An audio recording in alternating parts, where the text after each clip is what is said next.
Ladies and gentlemen, please rise for the Dakota Wesleyan University Commencement Ceremony Procession.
Will you please remain standing and join me in our opening prayer of invocation? Almighty and everlasting God, in whom we live and move and have our being, you created us for yourself, so that our hearts are restless until they find rest in you. Grant us such pureness of heart and strength of purpose that no selfish passion may hinder us from knowing your will and no weakness from doing it. In your light may we see life clearly. In your service may we find perfect freedom. And in these hours of graduation commencement, may your blessing rest on the graduates and all those who have gathered here, that we may celebrate together with joy. Amen.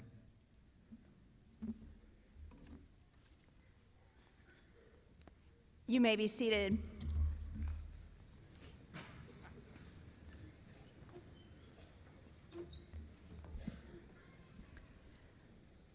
On behalf of the University Board of Trustees, the administration, faculty, and staff of Dakota Wesleyan University, I welcome you to the commencement exercises for the class of 2018.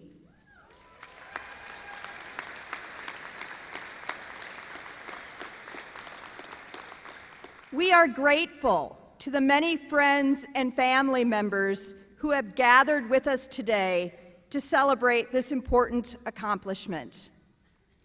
Commencement comes from the French word commencion, or beginning. And after 4 years, it is understandable that many of you may think of commencement as an ending, a finish line of sorts. I would, however, encourage you to think of it today as truly a beginning. I had the privilege of speaking with many of you in senior exit interviews. And in the course of those conversations, I was regularly moved and humbled to hear you speak about growth and transformation, the confidence you have gained to delve deeply into what brings you meaning and purpose.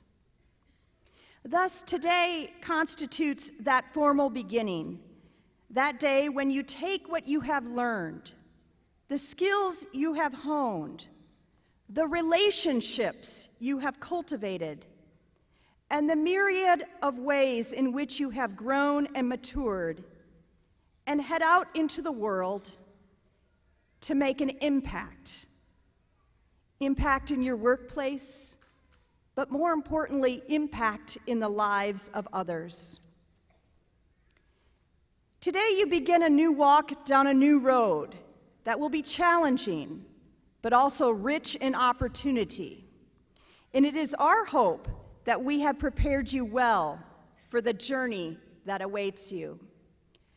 Record numbers of students in the class of 2018 are headed to law school, physician assistant programs, physical therapy school, psychology graduate school, the National Institutes of Health, and in employment in fields as diverse as technical writing, counseling, teaching, accountancy, forensic science, policing, and sports marketing, to name but a few. Your plans take you around the world and across the nation. Some of you are heading overseas for work in ministry and mission. You head to graduate schools from the University of South Dakota, to Creighton, to Iowa State, to the University of Nebraska-Lincoln, University of Minnesota, and countless others. You prepared to enter jobs in California and Texas, Kansas, and right here in Mitchell. And Dakota Wesleyan is pleased and proud that the majority of you have secured new opportunities, and you're positioned to utilize your talents, your knowledge, and your ability in service to the greater good. But before you become too emboldened by this heady moment of possibility, I do have one cautionary piece of advice. The journey before you, like the journey behind you, cannot be completed alone. You didn't take the road to Wesleyan on your own. Your friends and family will attest to such. And you didn't learn at Dakota Wesleyan University on your own, as your faculty, friends, mentors, and advisors will also attest. And you won't accomplish what you dream of doing next on your own, as your soon-to-be co-workers, supervisors, professional mentors, faith leaders, community colleagues, and neighbors will surely remind you of in the days ahead. You see, friends, we are all much more powerful together. A group of tigers, as many of you know, and the tiger is indeed our mascot, is called a streak. And while some of you may conjure up some negative imagery associated with that word, we at Dakota Wesleyan consider a streak to be impact. It represents a collective group of molecules, or light energy, or fibers, or a collective network. And that, my friends, is what Dakota Wesleyan has been. A group of friends, a network of colleagues that, when collectively put together, offer more impact. In closing, let us be inspired by the late Senator George McGovern, an alumni of Dakota Wesleyan, whose words may still impact our world today. This is the time that we, with an abiding confidence, can sweep away the strongest barriers between us and teach us that we truly are sisters and brothers. Because in being sisters and brothers connected to one another, we create a future of tremendous opportunity. You are a tiger. You always will be a friend and family member and an alum of Dakota Wesleyan University.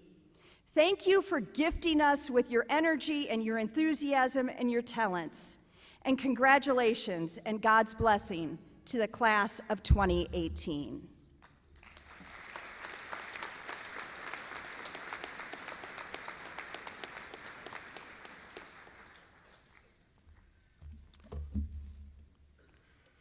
Commencement celebrates the attainment of academic degrees, and more importantly, the knowledge and abilities that we know a degree from Dakota Wesleyan represents. Commencement is a time of formality and tradition. The costumes that the faculty and university officers wear are known as regalia, and they connect the academy to its long and storied history.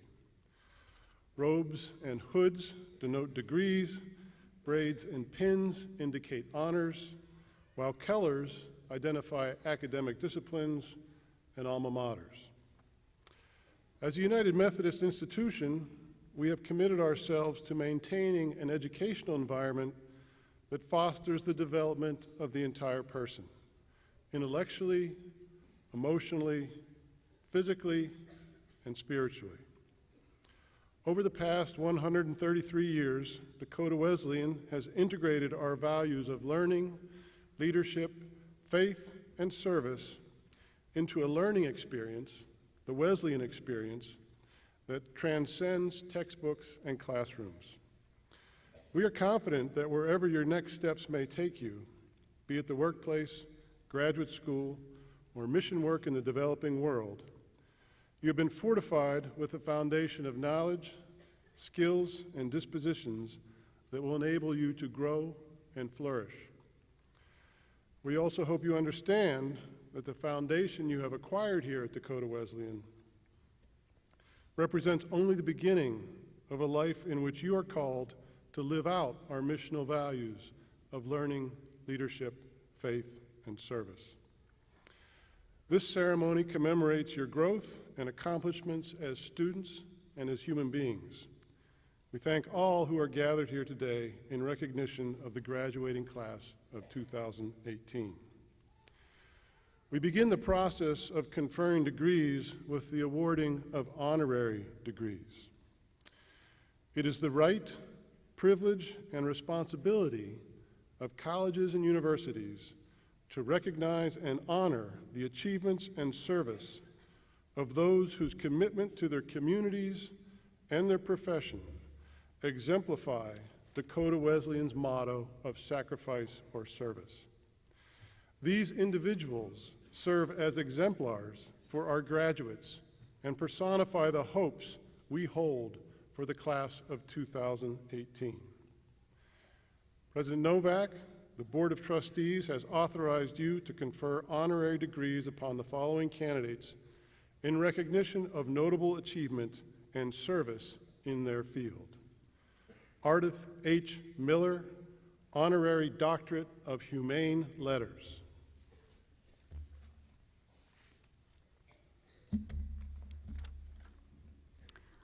Ardith Miller has lived a life of service and adventure, all while maintaining a strong hold on her faith and values. Born in the small town of Draper, South Dakota, Ardith graduated high school in 1944 and did the unexpected for a young woman of her time. She left the familiarity of her South Dakota home to work for the FBI in Washington, D.C. After 2 years, she returned to South Dakota and began college at Dakota Wesleyan University, earning her Bachelor of Arts degree in economics and graduating with honors in 1950. The same year, she was chosen as the university's Miss Wesleyan, its highest honor for a female senior based on academics, character, and service. While at Wesleyan, she was also active in Phi Kappa Delta Honor Society, the Women's Athletic Association, and the International Relations Club. She was one of 4 elected by the student body to represent Dakota Wesleyan in Who's Who in American Colleges and University. And she also served as vice president of her senior class and was crowned the 1949 Homecoming Queen. Following graduation, she worked as a secretary, and in 1956, she joined the U.S. Foreign Service. She worked in the diplomatic corps for more than 35 years, primarily as the secretary to the American ambassador. She served tours in Taiwan, Sweden, Germany, the Holy Land, Rwanda, Kuwait, Panama, Guyana, Burma, Saudi Arabia, Australia, Iraq, and 2 tours in Washington, D.C. During her overseas assignments, Ardith taught evening classes at the YMCA in Taipei and was the volunteer secretary for the Church Council of the American Protestant Church in both Bonn and Taipei. Ardith was one of the last 6 Americans to be evacuated from the American embassy in Baghdad just 4 days before Desert Storm began. She was praised for her performance by Ambassador April Gillespie, who stated that Ardith was the prime reason that embassy morale remained high during that period of unrest. She was recognized for her long and meritorious career in the diplomatic corps by being named the United States Foreign Service Secretary of the Year in 1990. From the time of her retirement in 1991 until March 2007, she returned to Washington each winter to work in the State Department. Ardith has continued to travel, spending the majority of her time at her family home near Draper, South Dakota, but also making appearances at Dakota Wesleyan events such as the Homecoming events, Legacy Banquet, the Scotchman and Miss Wesleyan Award Nights. She received the Distinguished Alumni Award from the College of Leadership and Public Service in 2012 and the Outstanding Citizen recognition by DWU in 1977. She has also received the Dakota Wesleyan Awards for the Scotchman, the Tumbleweed, the President's Circle, the Sacrifice and Service Award, and the Cross and Flame Awards. Ardith has established endowed scholarship funds at Dakota Wesleyan, one that honors her sister-in-law, Ellen Peterson Miller, and the other for her parents, Ethan and Blanche Miller. Friends, Ardith's real gift has been to each of you who are sitting out here today. She fervently believes in you as students, and she and her brother Keith, who we will honor next, have been generous supporters of countless students who have studied everything from business to international affairs to history to nonprofit administration. Her generosity has known no bounds, and her belief that the future lies in each of you has been a testimony of her generous spirit. She is a member of the Draper United Methodist Church, the Republican Party, the Daughters of the American Revolution, and the General Society of Mayflower Descendants. Ardith, you have served your country and community by living a life of sacrifice or service. You have touched countless lives and inspired countless more. In recognition of your life and work, it is our great privilege to present you with the Honorary Doctor of Humane Letters. Ardith, would you please stand?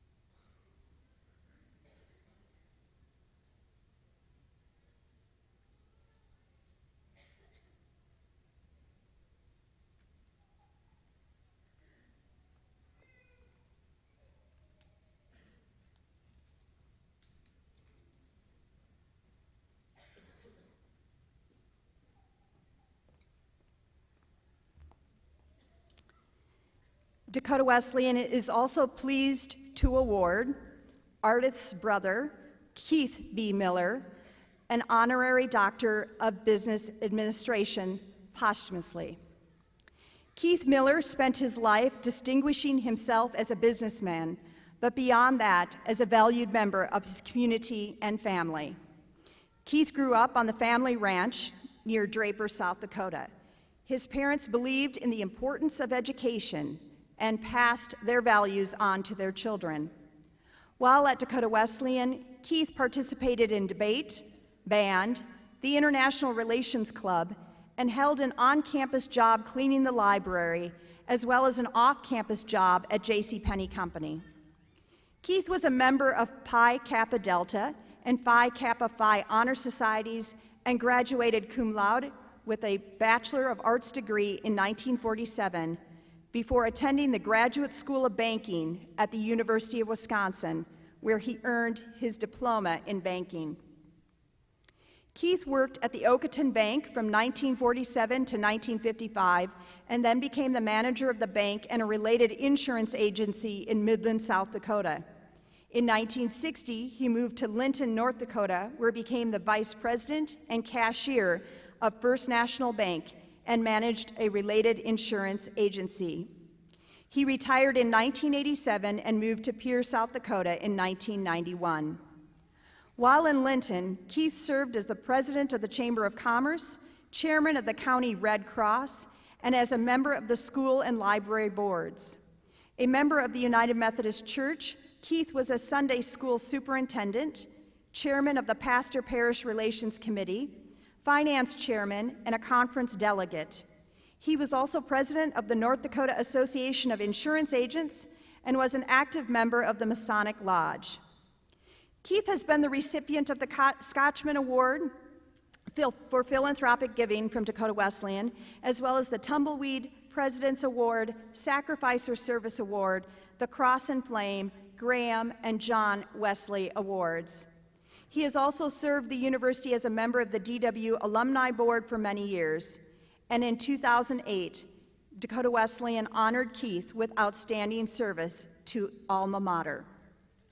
When asked about why he supported Dakota Wesleyan and invested so heavily in students and scholarships, Keith said, "I support Dakota Wesleyan because I am investing in people. And if given the opportunity for an education, people then can learn to think and become problem solvers in this world. That is when positive change really happens." To honor the life of their father, Keith's children, Vicki Miller Taggart and Kent W. Miller, established the Keith B. Miller Honorary Scholarship in Business, of which several of you have been recipients. Since his passing in February of 2015, his daughter has generously gifted Dakota Wesleyan an endowed chair in business in memory of her father. For his lifelong commitment to his community and providing education opportunities for future generations, it is a privilege to present the Honorary Doctor of Business Administration to his sister Ardith in his memory.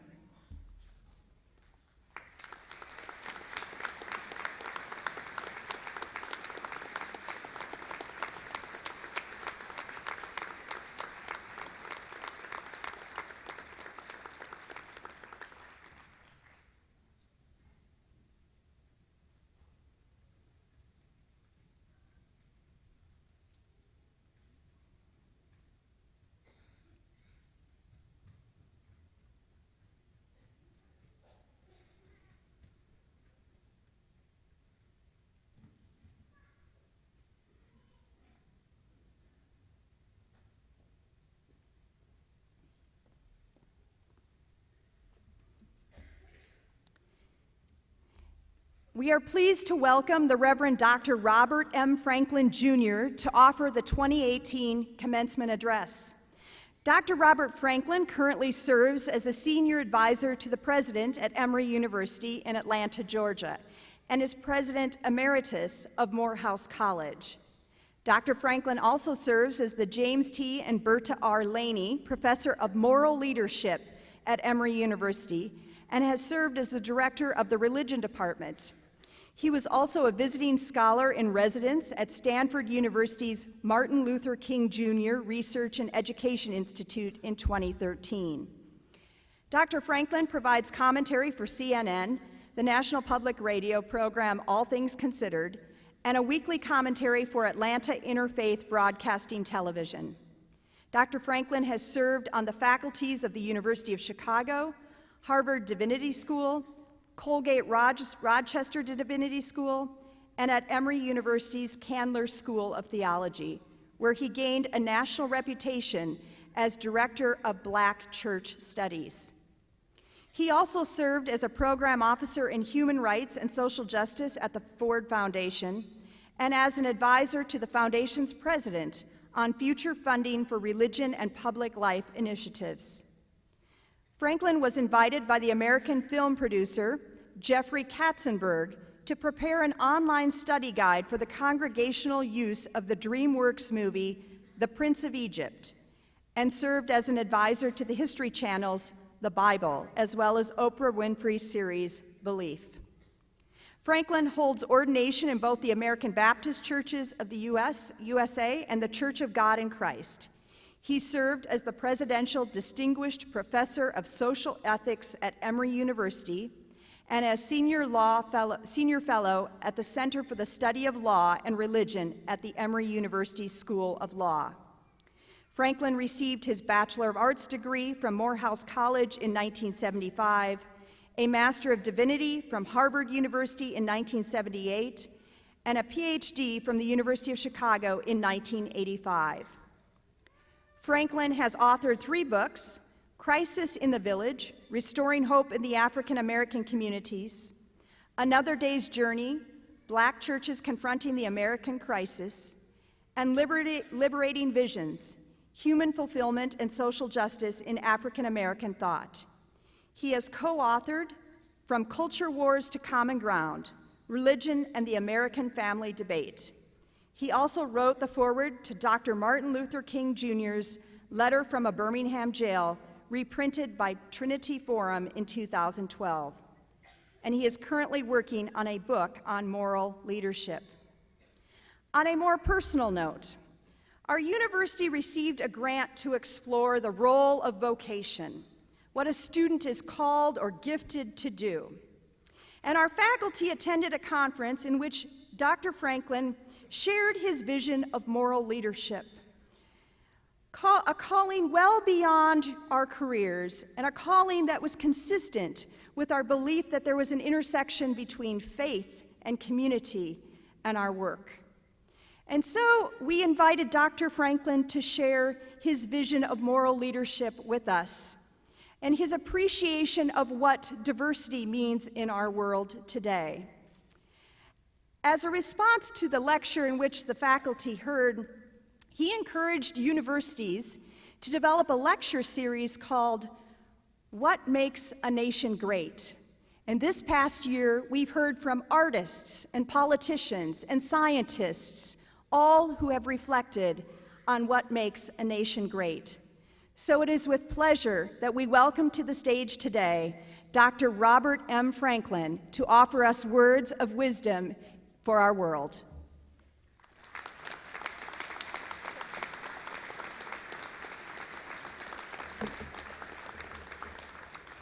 Well, thank you a great deal to President Novak, with great appreciation for your distinguished leadership here at Dakota Wesleyan, to the directors and trustees, to the distinguished faculty, staff, alumni, families, and friends of Dakota Wesleyan, and to the esteemed class of 2018. You are the reason we gather here today. And in fact, yesterday, thanks to the live stream, I have already seen all of you on television. Passing through the Sioux Falls Airport yesterday, I dialed in and there you were. And thank you to Pastor Van Meter for a terrific sermon yesterday. It's an enormous honor to join you on this grand occasion. George Bernard Shaw once told a speaker to speak for about 15 minutes. Well, the speaker bristled. How in the world am I going to tell them everything I know in 15 minutes? Shaw replied, I suggest you speak very slowly. Well, I'd like to commend the faculty and administrators whom I met a couple of years ago, whom President Novak just referenced.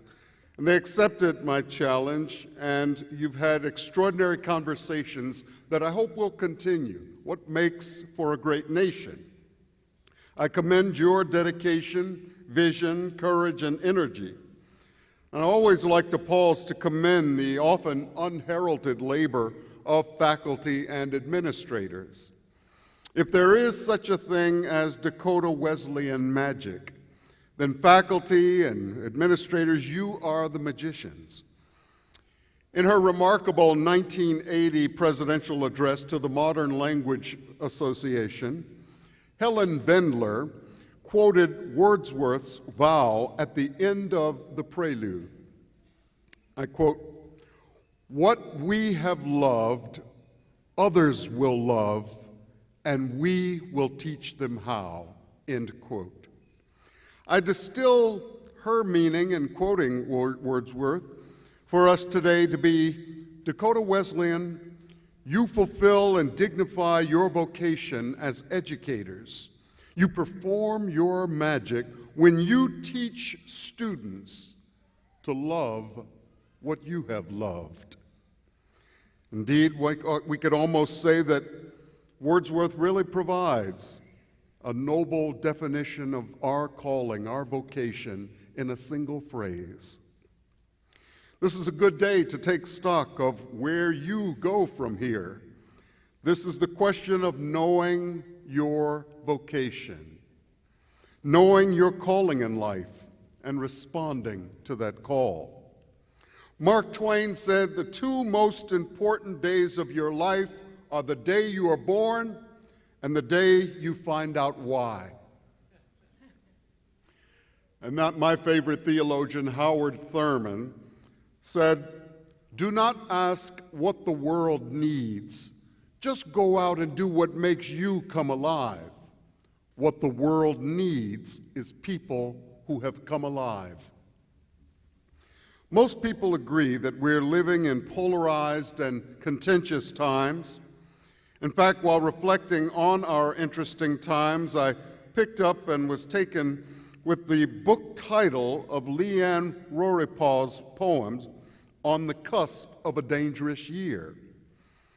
But America has always thrived because good citizens, patriots, and moral leaders emerged to help us heal the divides, discover common ground, and subsume our selfish and self-centered interests beneath the larger common good. This is the legacy of President John Adams, of Abraham Lincoln, of Eleanor Roosevelt, Martin Luther King Jr., and so many others. In fact, Dr. King, my teacher, even urged people never to refer to others as enemies, but rather as opponents. We must never dehumanize those with whom we disagree, even vehemently. That is an intellectual and spiritual discipline that prevents self-righteousness. In 1835, the French observer and commentator Alexis de Tocqueville observed that, and I quote, "The greatness of America lies not in being more enlightened than any other nation, but rather in her ability to repair her faults," end quote. Repairing the faults of a great nation may be one of the highest callings available to us as, and I want to use the phrase here, as friends of the Republic. We need today's graduates to cultivate and claim your inner ability, that willingness, a disposition to love what others have loved in this republic. You can do more than achieving, conquering, and owning lots of stuff. You'll do that, and that's easy. But when you choose to befriend America's highest ideals, to make the pursuit of justice, goodness, just community, and opportunity your own personal ideals, you will become a larger person, maybe even a magnificent person. Now, most of the wise people of human history had important things to say about friendship. I've always been struck by the fact that Aristotle wrote an entire book, really two of them, but a book on ethics with 2 of its 10 chapters devoted to, of all topics, friendship.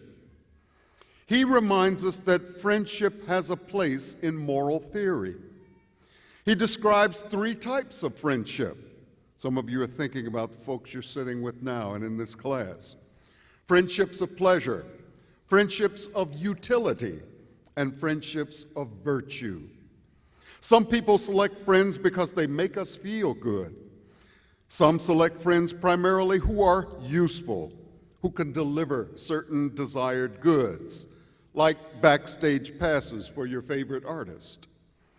But the highest expression of friendship, according to Aristotle, is when people actively seek the good of the other, your good, because they care about you and they see your potential and hope to see it realized. Good friendships help us. They help us to become our best selves. They hold us accountable. They know our secrets. They inspire us to be better people, even more moral people. They cause us to remember whom we are and where we are supposed to go. They create value in us, even when we do not see it. Friendship can also be controversial. It takes courage to befriend those who may be nonconformists, those who may be different. It's like the white college students Andrew Goodman and Michael Schwerner, who went to Mississippi 54 years ago to help register other Americans to vote. Americans who, because of the color of their skin, were threatened for exercising their constitutional rights. And those students said, no, that's wrong.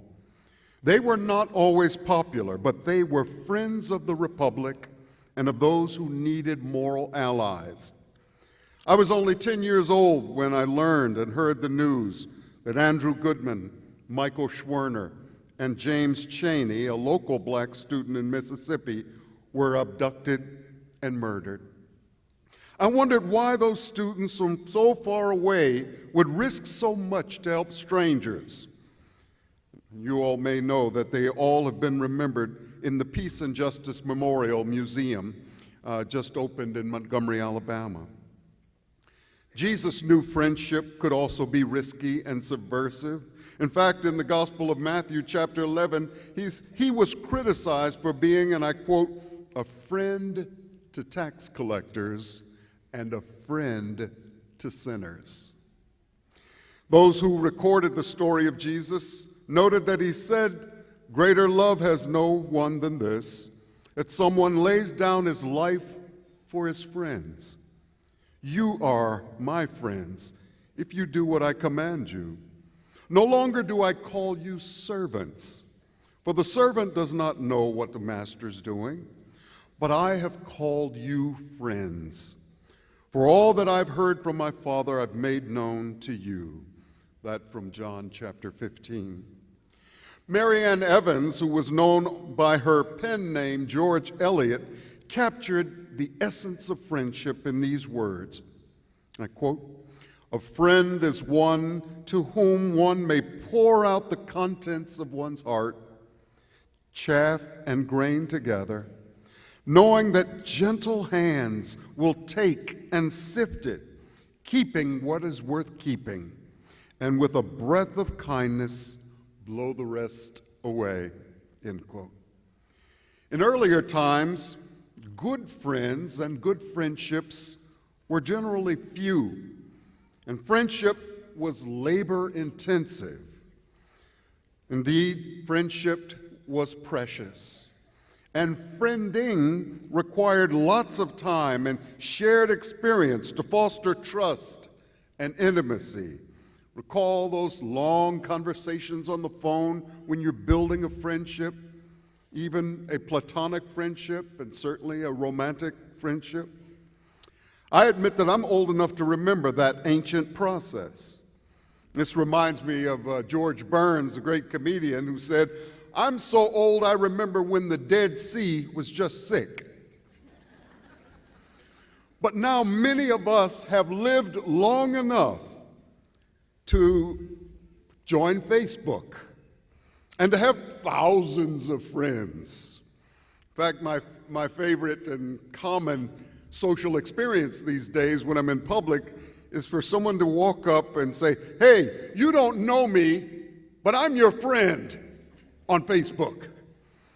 I can feel Aristotle cringing as I stand there. Well, no matter what your chosen vocation may be, I'm submitting today that we all need you to be a friend of the Republic, a friend of democracy. Love what makes it possible. Love what others have loved. Be an opponent to anything that crushes human flourishing. The art of becoming a good friend may be the most demanding and most rewarding thing you do. It was my pleasure to serve as president of Morehouse College in Atlanta, the alma mater of young Martin Luther King Jr. He was a student there from 1944 to 1948, and I'm both an alumnus and the president of that small liberal arts college. Morehouse is much like Dakota Wesleyan. It's a small, intimate campus with a terrific faculty. In his final book, Where Do We Go From Here, Chaos or Community, published in 1968, Dr. King wrote these words, and I commend it to your summer reading. You don't have to read the whole book. Just look for the last chapter of that book. The last chapter I think you'll be entertained by and fascinated by. It's titled The World House. In Martin Luther King's last book, in the last chapter of the last book, titled The World House, he writes these words, "A novelist died, and among his papers were suggestions for future stories. One of the most prominently highlighted suggestions was the following: A widely separated family inherits a house in which they have to live together. Now, that sounds like the premise for a reality TV show today, doesn't it? He says, this is the great new problem of humankind. We have inherited a great house, a world house in which we have to live together, black and white, Easterner and Westerner, Gentile and Jew, Catholic and Protestant, Muslim and Hindu, a family unduly separated in ideas, culture, and interest, who, because we can never again live apart, must learn somehow to live with each other in peace, end quote. And then in my favorite passage of that chapter, he writes, all people are interdependent. Whether we realize it or not, each of us lives eternally in the red. We are everlasting debtors to known and unknown men and women. When we arise in the morning, we go into the bathroom where we reach for a sponge which is provided for us by a Pacific Islander. We reach for soap that is created for us by a European. Then at the table, we drink coffee which is provided for us by a South American, or tea by a Chinese, or cocoa by a West African. Before we leave for our jobs or school in the morning, we are already beholden to more than half of the world. All life is interrelated. Whatever affects one directly affects all indirectly, end quote. Well, Dr. King's vision of interdependence has been creatively reformulated for our digital age. And perhaps you've encountered some version of this internet thought exercise. It's called the Village of 100, or 100 People, a World Portrait, produced each year by the University of Wisconsin faculty. You can Google it. It reads, if we could shrink the Earth's population to a village of 100 people, with all of the existing human ratios remaining the same, it would look something like the following. There would be 60 Asians, 11 Europeans, 14 from the Americas, North and South, 15 Africans, 51 would be female, 49 male, 73 would be non-white, 27 would be white, 67 would be non-Christian, 33 would be Christian, 22 Muslims, 14 Hindus, 7 Buddhists, 12 would practice other religions. 12 would be nuns or non-aligned with any religion. 12 would speak Chinese. 5 would speak Spanish. 5 would speak English. 3 would speak Arabic. 3 would speak Hindi. 3 would speak Bengali. 3 Portuguese. 2 would speak Russian. 2 would speak Japanese. And 62 would speak other languages. 92 would be heterosexual, 8 would be homosexual. 5 people would possess 23% of the entire world's wealth, and all 5 would be from the United States. 33 would live in substandard housing. 17 would be unable to read. 1 would be dying of starvation. 15 would suffer from malnutrition. 21 would be overweight. 1 would be near death, 1 would be near birth. 7, yes, only 7 would have a college education. 78 would not be able to read this message, 78, because only 22 would own or share a computer. And then it concludes, when you consider our world from such a compressed perspective, the need for cooperation and understanding become compelling and clear.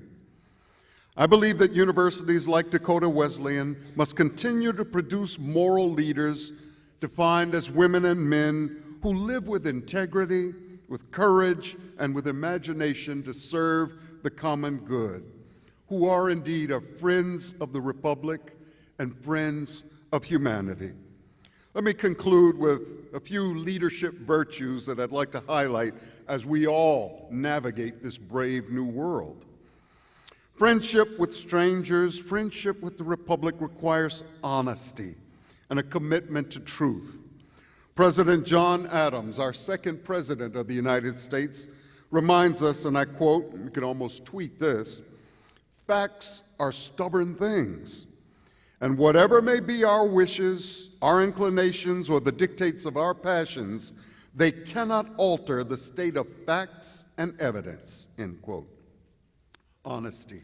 Second, friendship of the Republic requires respect. The eminent Mormon leader Thomas Monson said, and I quote, "When we treat people merely as they are, they will remain as they are. When we treat them as if they were what they should be, they will become what they should be," end quote. Honesty and respect. Friendship with strangers and the Republic requires humility. Pastor Rick Warren wrote, "True humility is not thinking less of yourself. It is thinking of yourself less." But I love former Israel Prime Minister Golda Meir's comment to her defense minister, Moshe Dayan. She looked at him one day at a meeting, Madam President, and she said, "Don't be so humble. You're not that great." Well, today, graduates, you are surrounded by people who watched you when you weren't so great, as you were growing up and making mistakes and discovering yourself. And isn't it extraordinary that in their own ways, they have continued to love you? They are authentic friends and family. In fact, that's a great toast to propose to your graduate later today. To those who have seen you at your best and seen you at your worst and cannot tell the difference. Friendship with strangers also requires forgiveness. When our politics become so raw, we need to learn the power of forgiveness. That's why South African Bishop Tutu said, "Without forgiveness, there is no future." And Alice Walker, in her wonderfully titled book of poems, "Hard Times Require Furious Dancing," she wrote, "Watching you hold your hatred for such a long time, I wonder, isn't it slippery? Might you not someday drop it on yourself? I wonder, where does it sleep, if ever? And where do you deposit it while you feed your children or sit in the lap of one who cherishes you? There is no graceful way to carry hatred. While hidden, it is everywhere," end quote. But my favorite words on forgiveness and good counsel for all of us comes from Oscar Wilde, who observed, "Always forgive your enemies. Nothing annoys them so much." Finally, friendship with the Republic requires courage. It's the courage we see in Senator John McCain, soldier and senator, as he battles cancer as we sit here today, and as he challenges our republic to be good and decent. That's the courage we saw in Congressman John Lewis, activist and congressman, when he walked across the Edmund Pettus Bridge in Selma and was attacked by law enforcement agents. And C.S. Lewis said, "Courage is not simply one of the virtues, but it is the form of every virtue at the testing point." And indeed, it is courage that will carry us forward. Here on the cusp of a difficult season, we will need many best practices like virtue, like honesty, courage, forgiveness, and the like. And so let's remember the words of Rabbi Hillel, who told us that the world is equally balanced between good and evil, and your next act will tip the scale. Thank you.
at your back. May the sun shine warm upon your face. May the rains fall soft upon your fields. And until we meet again, may God hold you in the palm of his hand.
I'd like to invite Senior Class President Amy Zeller to come forward and deliver her remarks on behalf of the class of 2018.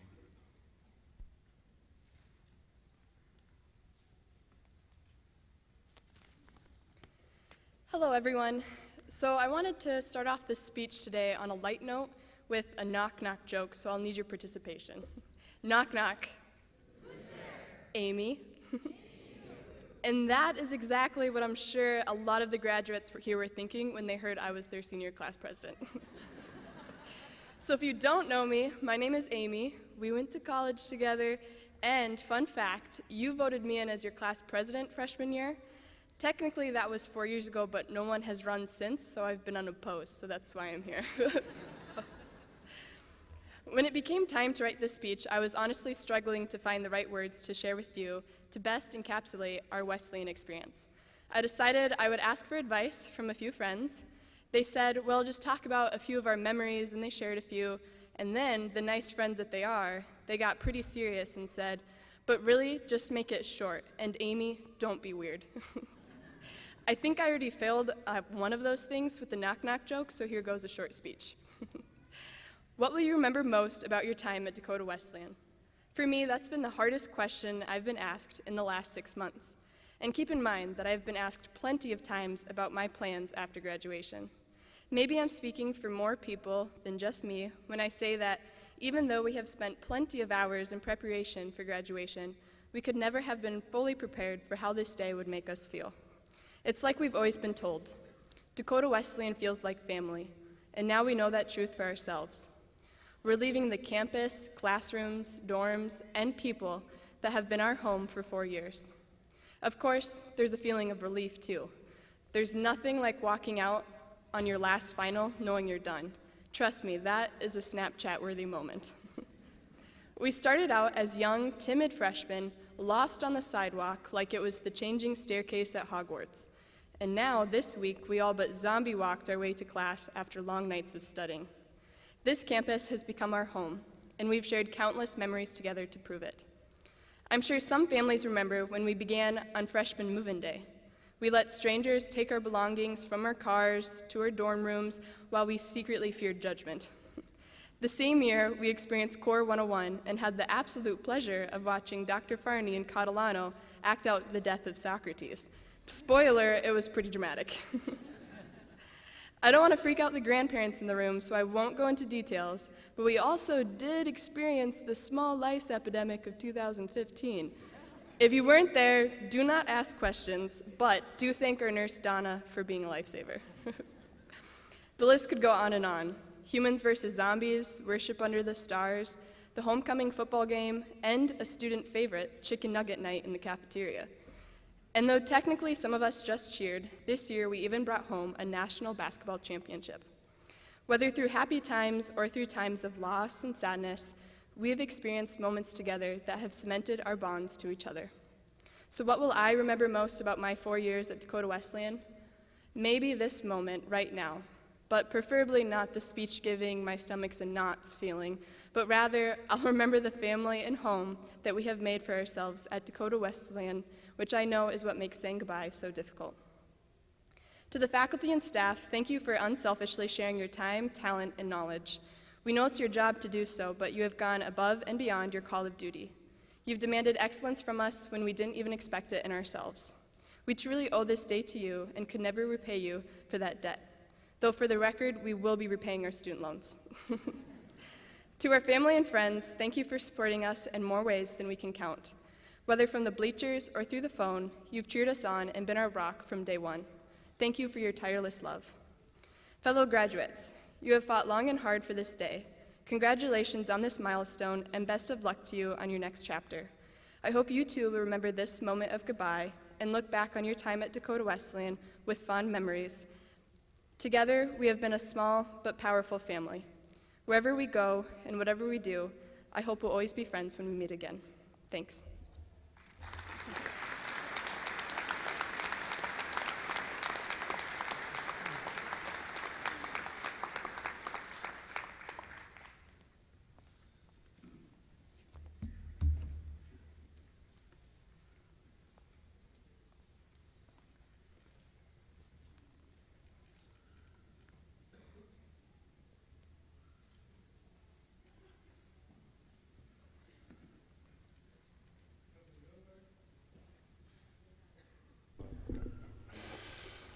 President Novak, it is my privilege to report to you that the candidates here assembled, having successfully completed curricula offered by Dakota Wesleyan University and having been recommended by the faculty and board of trustees, are qualified in all respects to be awarded appropriate degrees in recognition of their academic accomplishments. Will all candidates for bachelor's degrees please rise and remain standing until all bachelor degrees have been conferred?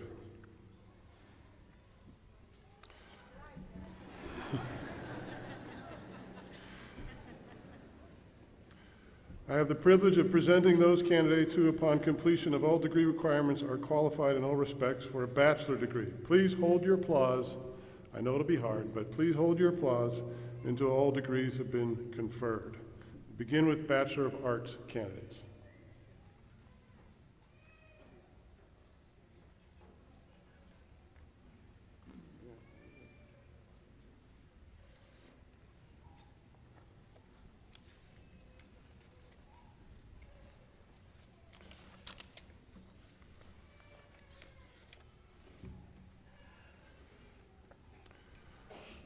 Courtney Nicole Albers.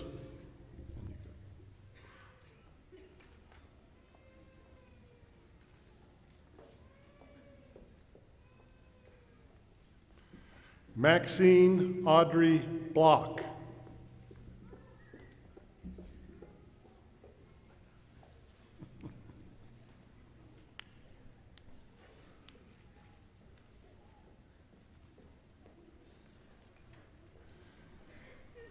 Brandonice Montgomery Boggs.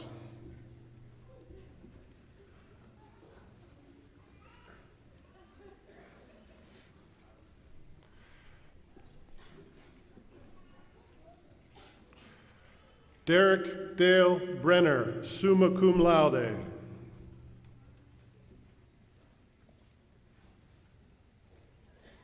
Dakota James Bowden, magna cum laude.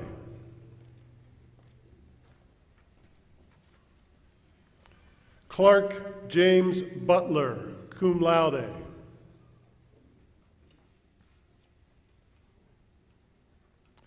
Austin George Bicey.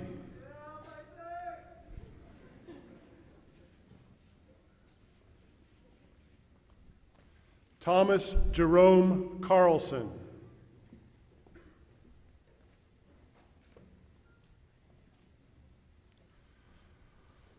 Allison Micah Simple, magna cum laude.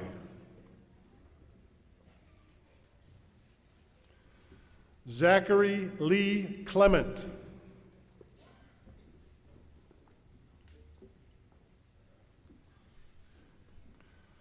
Willow Dawn Colbreeze.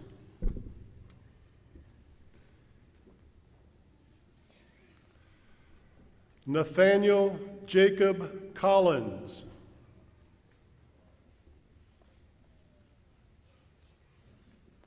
Erin Marie Croucher, magna cum laude.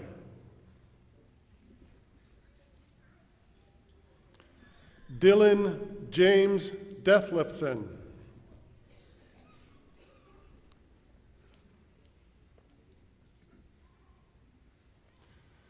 Thomas Jeffrey Eugene Dienst, cum laude.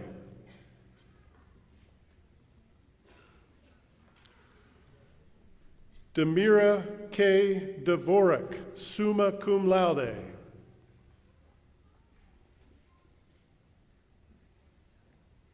Nicole Ann Dvorak, magna cum laude.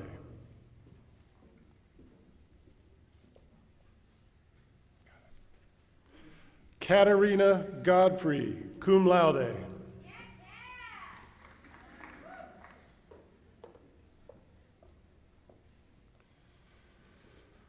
Elise Louise Hadley.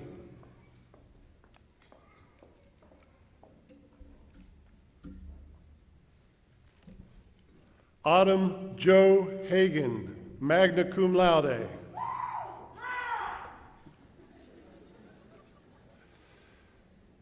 Anne Elizabeth Turry Holstein, summa cum laude.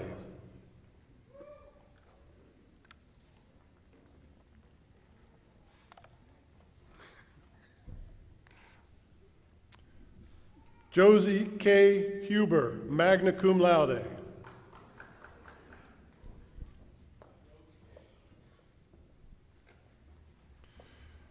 J.C. Morgan Gyra, cum laude.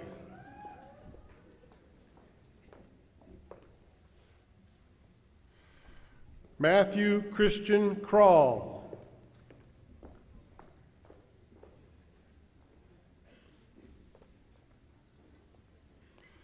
Rachel Marie Kriz, cum laude.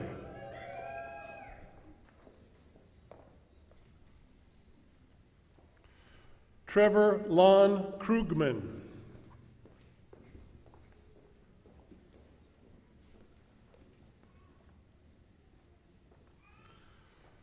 Liam James LaFrance.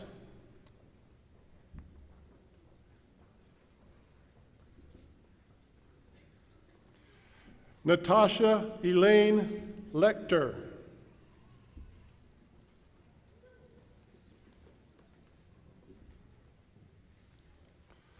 Clay Bradley Loneman.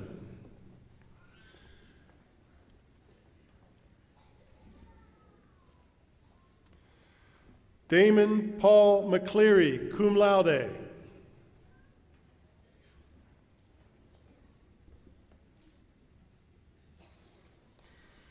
Christy Ray McCumber.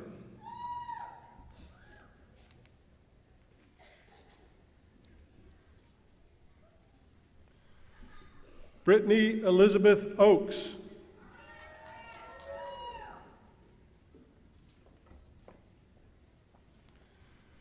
Anna Rose Pazur, magna cum laude.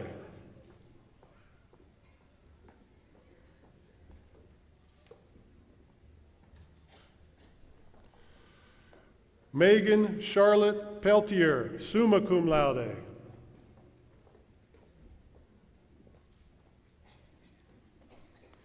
Russell Quinn Pick, cum laude.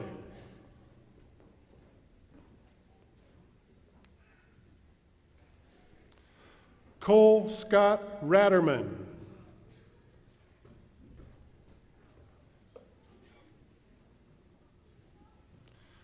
Ryan Joseph Roderick.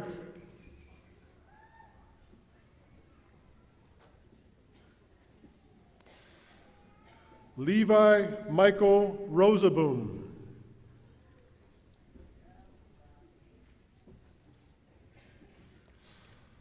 Stephen Michael Sagasti.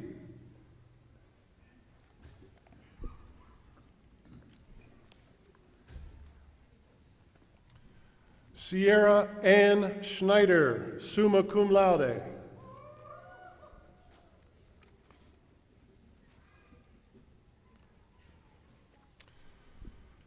Shailene Sterling Schwager, cum laude.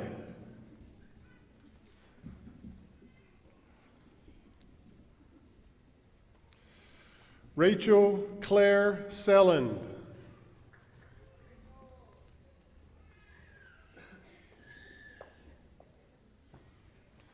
Amanda Jean Stoltz, cum laude.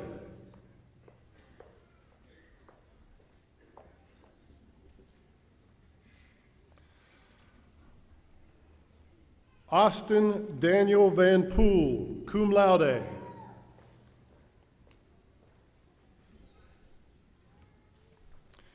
Amy June Zeller, summa cum laude.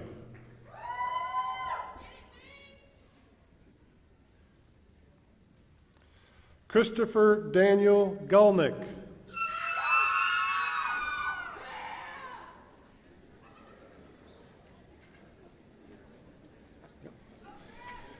Hayden Edward Adams.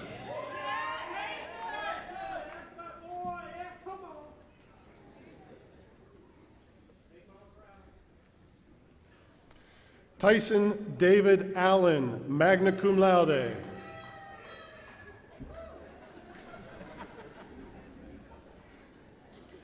Elizabeth Emily Anderson, magna cum laude.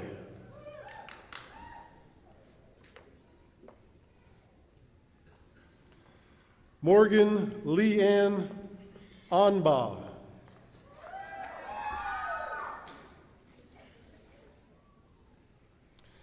Allison Lorraine Berg.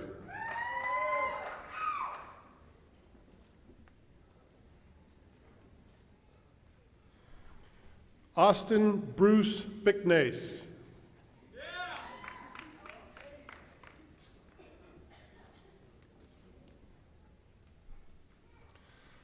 Colton Blair Boudreau.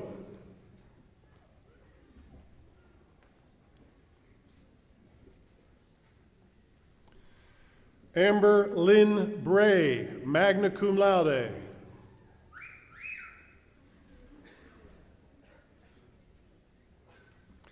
Ashley Jean Bray, summa cum laude.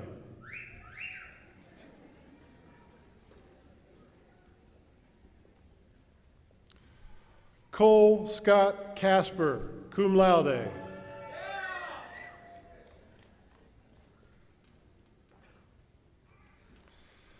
Madeline May DeBeer, cum laude.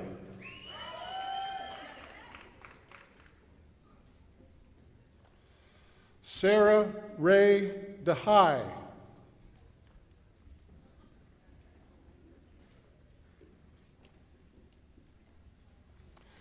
Brooke Lynn Dermeyer, cum laude.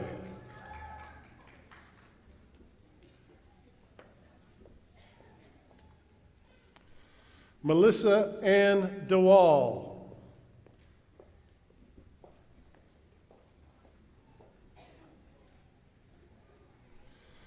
Katie Marie Donahue.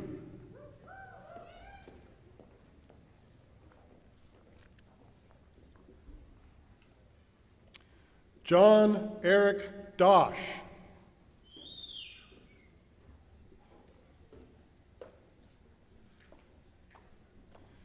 Heidi Jo Drown.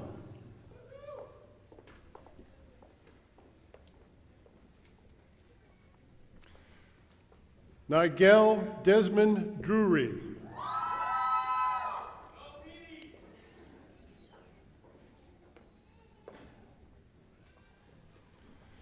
Sierra Jean Isley, cum laude.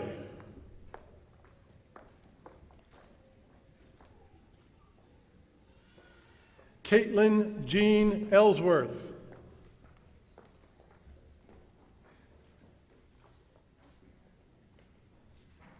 Tyler Ryan Fortuna, summa cum laude.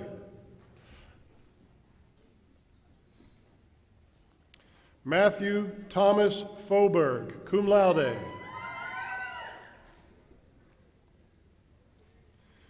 Benjamin Morris Gannon.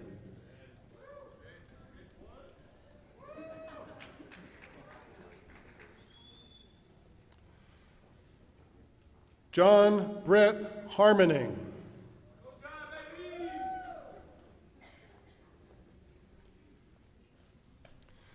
Nellie Adele Hatfield.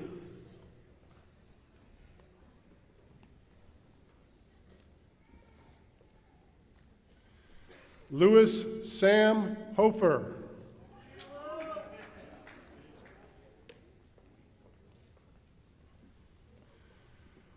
Kevin Yates Holt Jr.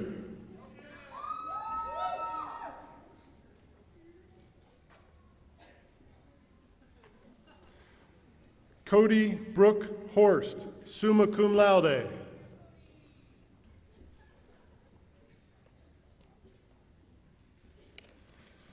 Karen Joy Hughes.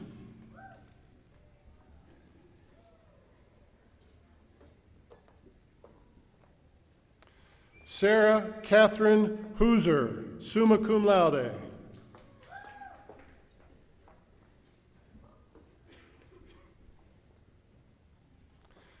Kimberly Jean Karhoff.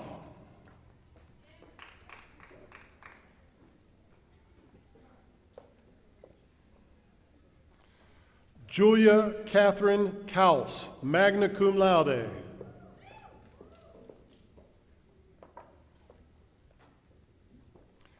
Anna Marie Keefe.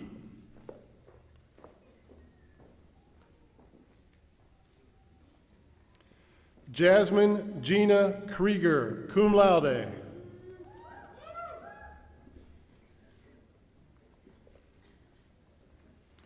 Madison K. Keel, cum laude.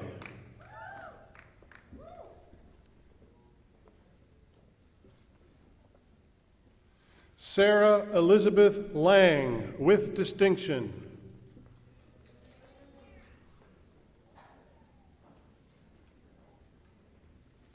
Morgan Lee Larson.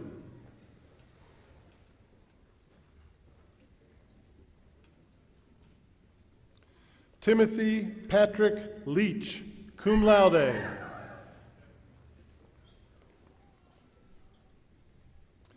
Brett Mark Matthijs.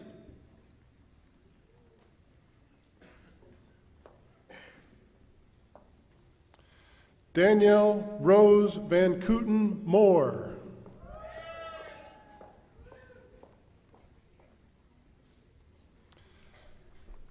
Chesney D. Nagel, summa cum laude.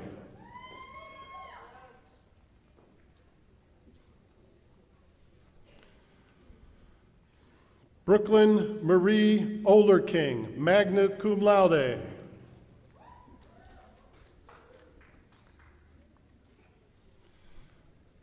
Tyra LaRae Patzlaff, cum laude.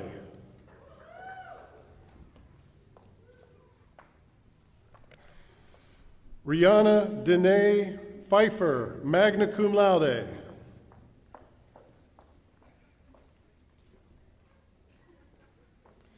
Benjamin Scott Robinson.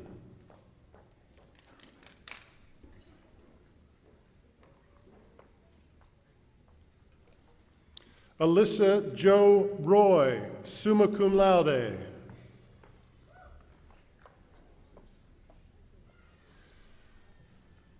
Maria Ellen Schwader, summa cum laude.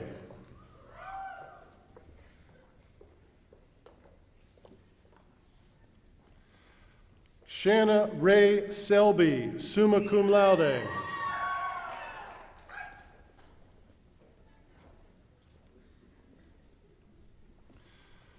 Nathan Isaiah Smith.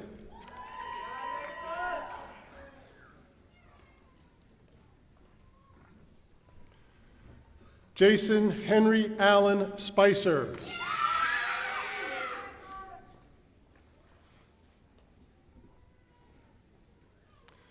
Melissa Sue Spitzer.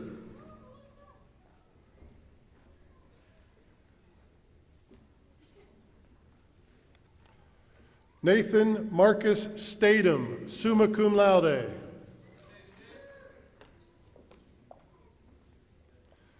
Morgan Kaylee Straub.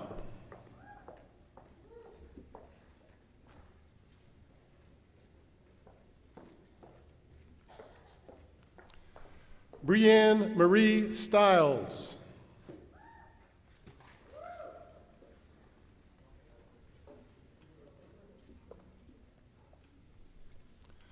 Emily Ann Sudbeck.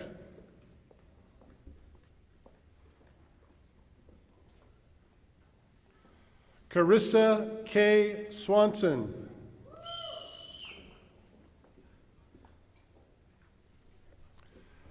Lindsay Marie Thompson, summa cum laude.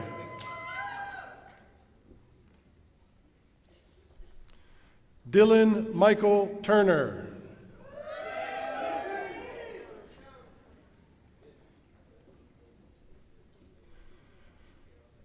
Trey Andrew Vanberg.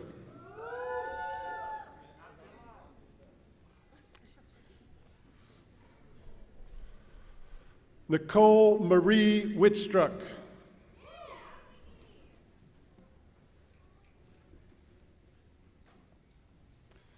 Nicholas Allen Waslam, cum laude.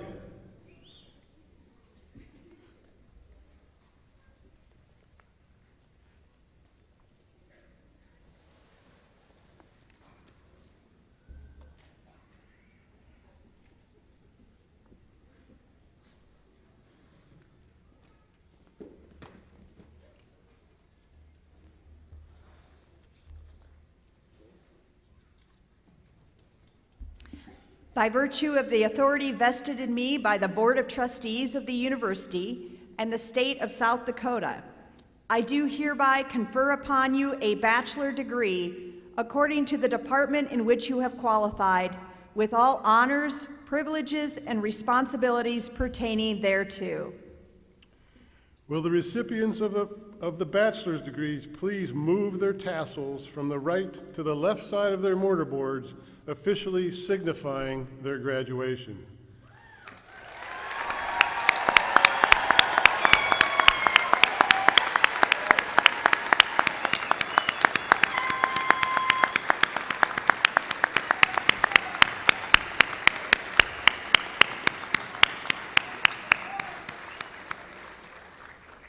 You may be seated.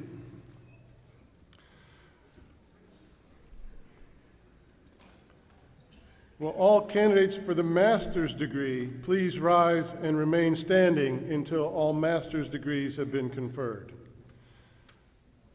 President Novak, I have the privilege of presenting those candidates who, upon completion of all degree requirements, are qualified in all respects for the degree Master of Arts and Master of Business Administration.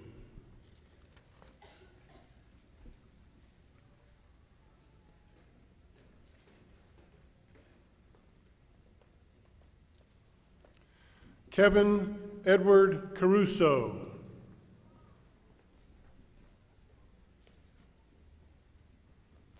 Corey Allen Jans.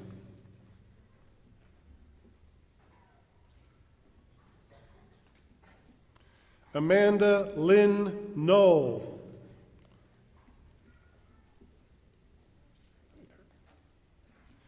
Derek Allen Lean.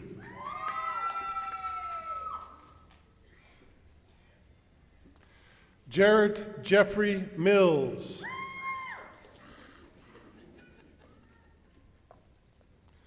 Shane Erskine Quinn.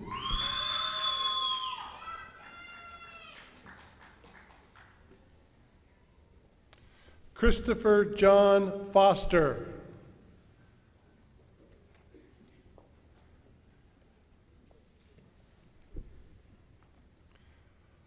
Audrey Elise Golombeski.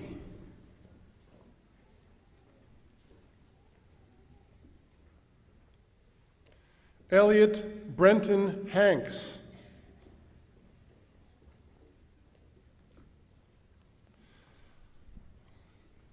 Austin Lyle Nyhoff.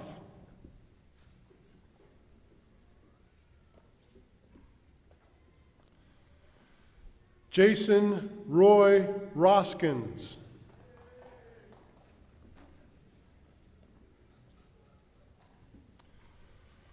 Darren Lee Spildy.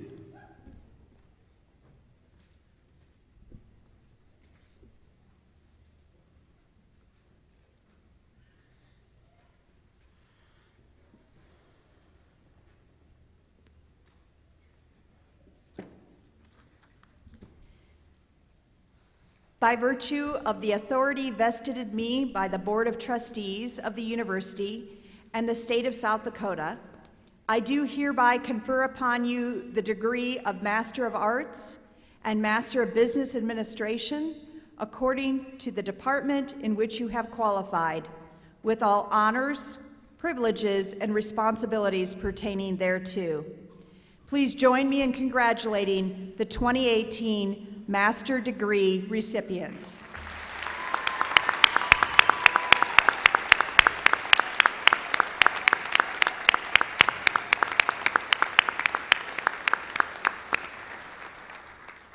Will all bachelor degree and master degree recipients please stand again and let us congratulate the class of 2018.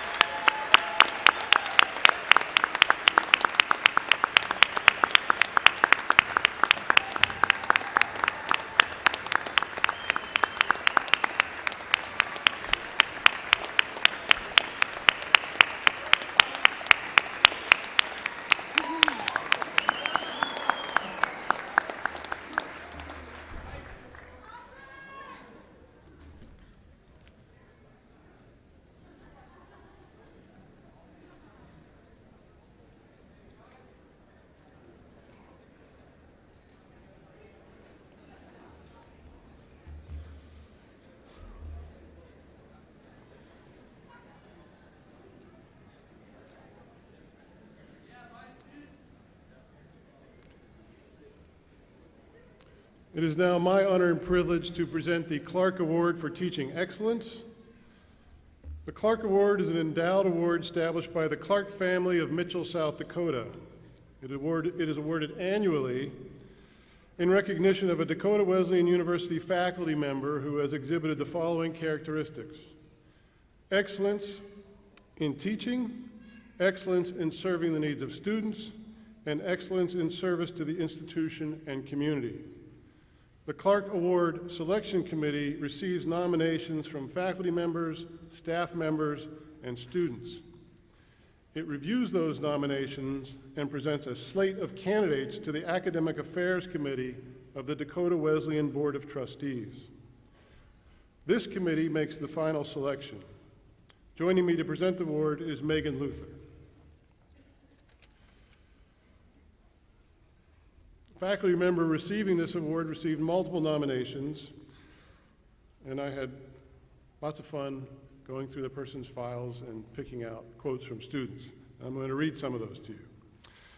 With respect to excellence in teaching, the following student comments offer a representative sample of how students feel about the learning environment that this professor creates in the classroom. This professor offers short lectures that get to the point. Lots of work time and helpful feedback during that work time.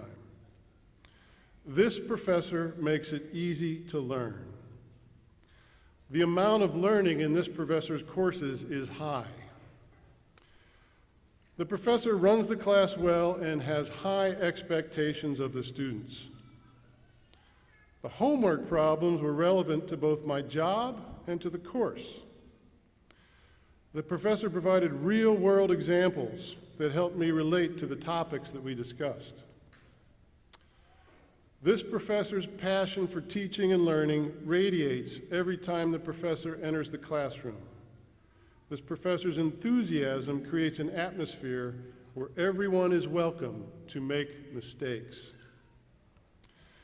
With respect to excellence in serving the needs of students, the following student comments speak to this professor's dedication in this area. The professor was always available to answer questions. I enjoyed the support throughout the course, particularly during those times when I didn't understand what exactly was going on. This professor is always willing to meet with students about anything they may need help with. The professor makes every resource available to students in an effort to help them succeed. This professor arranges pre-test support from subject matter tutors, clearly communicates that students should feel comfortable staying after class to get their questions answered, and that students are welcome in the professor's office for additional support and mentorship.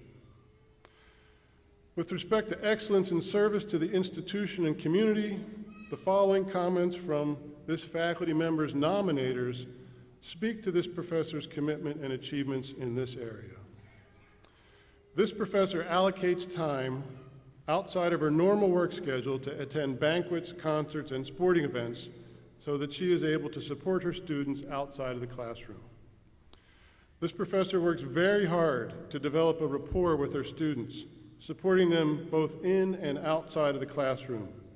She cheers loudly at basketball games, packs snacks for food security projects alongside her students, and willingly spends extra time and energy making treats to help brighten a student's day.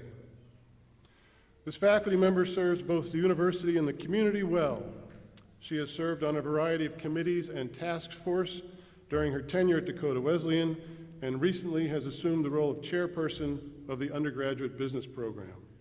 She has served as the treasurer for the parent-teacher organization of a local school for nearly a decade, and has been involved in a variety of other community organizations and initiatives, including the Weekend Snack Pack Program, Memorial Weekend in Mission, and the Cystic Fibrosis Foundation. In the words of one of her student nominators, and I quote, "In my personal opinion, Dakota Wesleyan is a better institution because of faculty and staff like Professor Macheski. I know that I am a better person for knowing her and learning from her." Excuse me. Would you please join me in congratulating this year's winner of the Clark Award for Teaching Excellence, Assistant Professor of Accounting, Christine Macheski.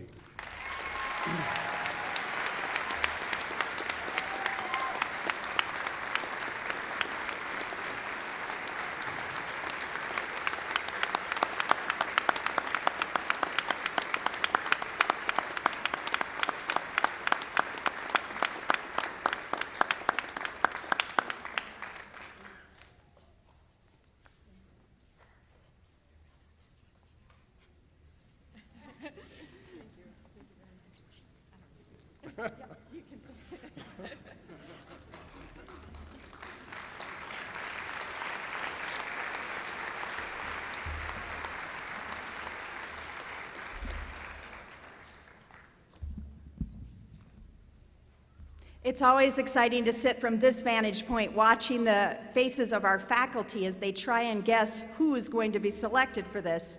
Christine, you're a most deserving award recipient. I also want to acknowledge two faculty members who are retiring after years of service here at Dakota Wesleyan. Would Vicki Welch and Diane Sandoff please stand?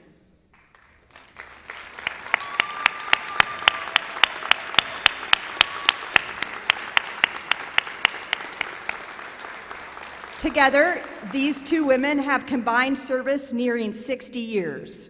For those of you who have had the fortune of taking Vicki Welch's communication courses, you know that her trademark humor is something that will always be remembered.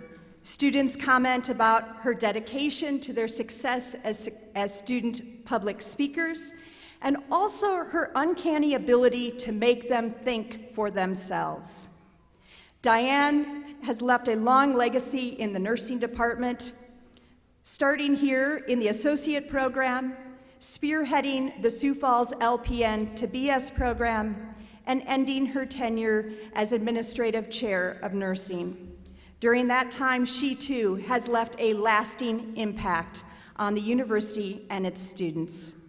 We are grateful for the service of both Vicki and Diane, and will miss them immensely in years ahead, but we know where they're at. So they're always welcome back for events and to cheer on our various teams or to watch concerts or theater productions. Thank you for your service to Dakota Wesleyan.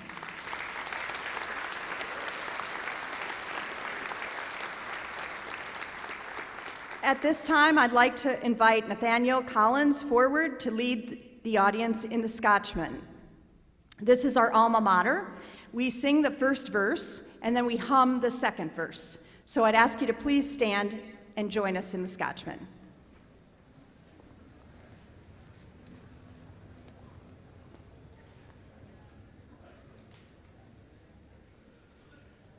Show me the Scotchman who doesn't love the thistle.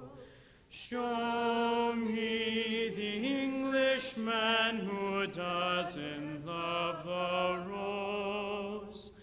Show me the true-hearted son of old Wesleyan who doesn't love the spot where the tumbleweed grows.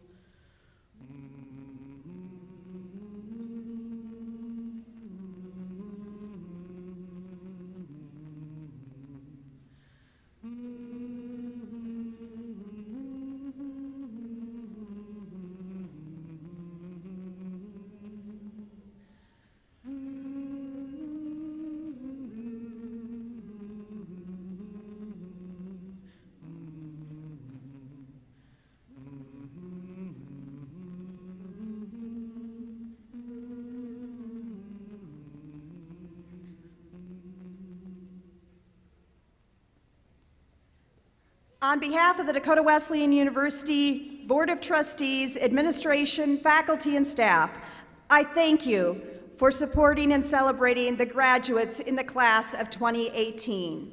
As we end our ceremony, please allow all graduates and faculty to recess before exiting. And I now invite Reverend Eric Van Meter to the podium for the benediction.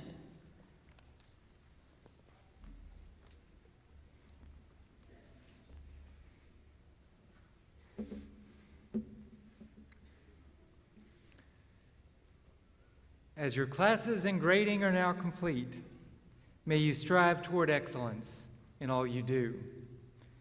As the speeches have concluded, may your voices rise up to pronounce justice and peace in the world.